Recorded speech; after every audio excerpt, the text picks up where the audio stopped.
I don't know anymore. You're listening to Music Talks with your hosts Theodore Adorno and St. Augustine. St. Augustine, how are you doing on this beautiful I'm morning? doing absolutely wonderful. I've had a wonderful meditation session. It's always nice with the rain. Really? Yes. Oh, it's beautiful. I love the rain so much. Yes, absolutely. Now, Augie, when I was driving over here, I was listening to the radio. You know I like to do this, right? It's sort of a ritual I have to sort of keep my finger on the pulse of, you know, what's going on in this late stage capitalism we see ourselves in, sort of the decline of our, you know, culture as it stands as a result of capital. And one of these things that I've been, you know, hearing a lot about is this rap music. Rap music, yes. Have you heard about this? I have, yes. I'm familiar with this genre. Really? Well, Yeah. I think it is a very fascinating thing to look at because it speaks to the world, this is the greatest society in which we live in two different ways, and sort of the sort of musical forms that it takes and sort of the lyrics that it takes on. And I think that through rap music, we can greatly see the I believe in rap music, it is the boiling down of the greater trend of commodification through the culture industry that we've seen over the course of, you know, of capitalism in our society. And I think that's fascinating. It's fascinating indeed. I must say, I've never been a fan of the commodification of a tool as powerful as music, and especially when it takes the form of rap. I believe there's huge potential for both good and divine, while there's also a huge and scary potential for sin. Because the thing about rap music is I really enjoy the beat. It's enticing. Really? You know, it's great, and it helps flow, and it brings the lyrics to the forefront. There's no polyphony. It's almost speech-like. Yeah. And that's powerful, but powerfully good and bad at the same time, because in the wrong setting, you know, we could very much so be leading ourselves down a path of sin, and it would be doing that. We would be sinning, you know, while bobbing our heads to an incredibly enticing beat, and that's just incorrect. Well, correct or incorrect, you know, it's up to the beholder, but it is undeniable the power that rap has as a form of music to convey meanings in a special way that I don't think we've seen before. Yeah, absolutely. So what I wanted to show you here, what I was listening to, is this new track by this has been popping off by City Girls and Doja Cat. This is a new track called Pussy Talk. Have you heard about this?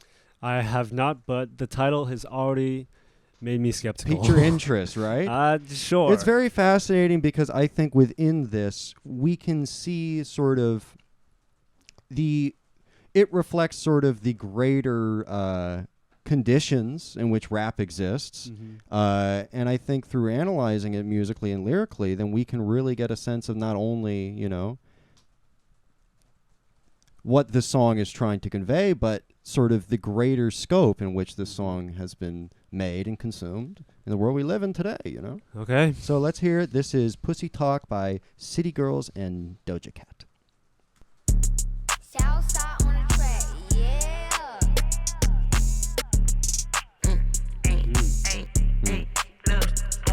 For this pussy talk, English, Spanish, and French. For this pussy talk, euros, dollars, and yens. For this pussy talk, Bentleys, Rovers, and Benz. For this pussy fly, private to Alice to M. For this pussy talk, Birkin, Gucci, Chanel. For this pussy talk, Louis, Gucci, YSL. For this pussy make movies wetter than a well. For this pussy bleed choosing, Unfortunately trapping, so. and It is bell. true. Don't nothing but this cash, man, this pussy talk. Don't nothing but a bad man, this pussy talk. Don't nothing but this cash, man, this pussy talk. Don't nothing but a bad man, this pussy talk. Don't nothing but a bag make this pussy talk. What do you think? Well, like I said before, the beat is absolutely enticing, and that gives a lot of room for danger, and it's almost seductive. Seductive. You know, I like that word, yeah, seductive. absolutely. I think we should start with that beat right there because let's listen to the first 8 seconds. Southside on the track, yeah. Boom, boom, boom, boom, boom, boom, boom, boom. It's a repeated figure. It's like a 2-bar figure, correct? repeated over and over again throughout the course of this track. And what is it designed to do? It is designed to seduce. Yeah. Put you in sort of a trance, sort of bobbing your head, dancing, moving. And I think within that is the perfect encapsulation of sort of the boiling down and the commodification of music as an art form in general. Because we are so far past the grand forms of the olden days that we were arguing about, back in the 30s with Schoenberg and the abandoning of all these things. We are so far past that it is the boiling down of popular media to bite-sized portions that are so easily reproducible that they can be sort of cranked out and consumed as light leisure listening, because we are not expected, in modern capitalism, we are not expected to think critically, to examine forms. It is given, our leisure time is designed to be sort of sedating and seductive and easy. Adorno, I have to warn you, as a man of God, I have to warn you against the leisurely listening of things, especially as potent as rap music, especially like this, because back in my day, it's been the same. Humans have been always battling against vice and sin. It's just that it's taking a different form now, and it's just so easy to become enveloped and entrenched in it now, especially, as you say, because of the commodification of things, or even like an invention such as a radio, which I myself do not possess, because music is a very powerful tool, and it is powerful in the sense that it can be used for extreme good and extreme bad. Yes. And I think you're right. And I think that a lot of, it's not necessarily, I'm not defending it, of course. I do believe that it is sort of a devolution, at least in terms of meaning, in the search for an absolute music. Right. But it is just so far the reality of the world that we live in that it is impossible to exist outside of it. This commodification, it's impossible to be outside of it. And so I think, honestly, this is a perfect encapsulation and could even be seen as sort of a protest of this sort of cheap, easy listening in this commodification, because it is so boiled down to the point where you're not getting meaning from the music anymore. It is a stage for the lyrics to come through. And that's where the meaning in this piece comes from, which I think is also equally as fascinating. And equally as dangerous as well. Let's listen to it. Boy, this pussy talk English, Spanish, and French. Boy, this pussy talk euros, dollars, and yens. Boy, this pussy talk English, Spanish, and French, euros, dollars, and yens. This is international scale. Correct. And it is talking this pussy talk. This piece sort of proposes a liberation in regards to the power structure of sexual relations. This pussy talk on these terms. These pussy talk on my terms. And I think that in that way it is a form of women's liberation, which I think is powerful in that way, that it is women talking about their own terms. But I think that at the same time, it is a dark reality that they can only take back sort of their bodies and do it on their own terms in regards to Bentleys, Rovers, and Bens, private islands. Don't nothing but a bag make this pussy talk, a bag of cash.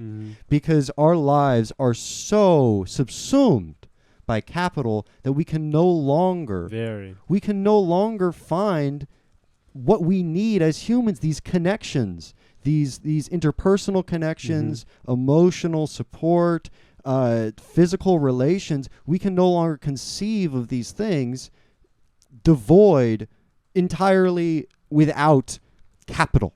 because Yeah, capital has it's- so subsumed our lives. It's almost an evil reality, Yes. because like as you said, it's a global scale, and I do really find fascination in how it talks about the liberation of women Mhm. and their bodies and their choice, and I think that is very reflective of how far we have come as a society. Mhm. But on the other hand, it's so carnal and material focused. It's Mhm. materialistic. It's desire driven. Even though there is the idea of liberation, it's like it's taking it to its absolute extremes, and there is where you will find sin, Mm. because in a setting like this, we're bumping our heads and enjoying this, and our body Yeah, I is was bumping my swaying. head. Yeah, and it's to sinful and gross lyrics, and it's incredible how powerful this music is.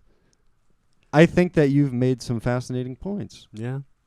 And I think that in the end, what we can all do as consumers of media is to do our best to think about the ways in which art is created and the ways in which it stands for things. And I think that as long as we remain critical and observant, Absolutely. then I think that's the only way we can remain We can informed never be careful and enough. be striving forward. Yeah. Thank you so much, St. Augie, Of course. for your time here tonight. If you'd like to hear us more, be sure to follow us on Patreon at Music Talks. It's Music Talks. MUSIKTILKS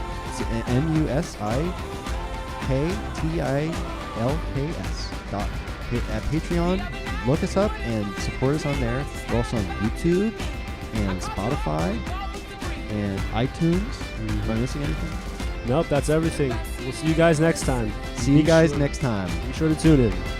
Peace out. Yeah.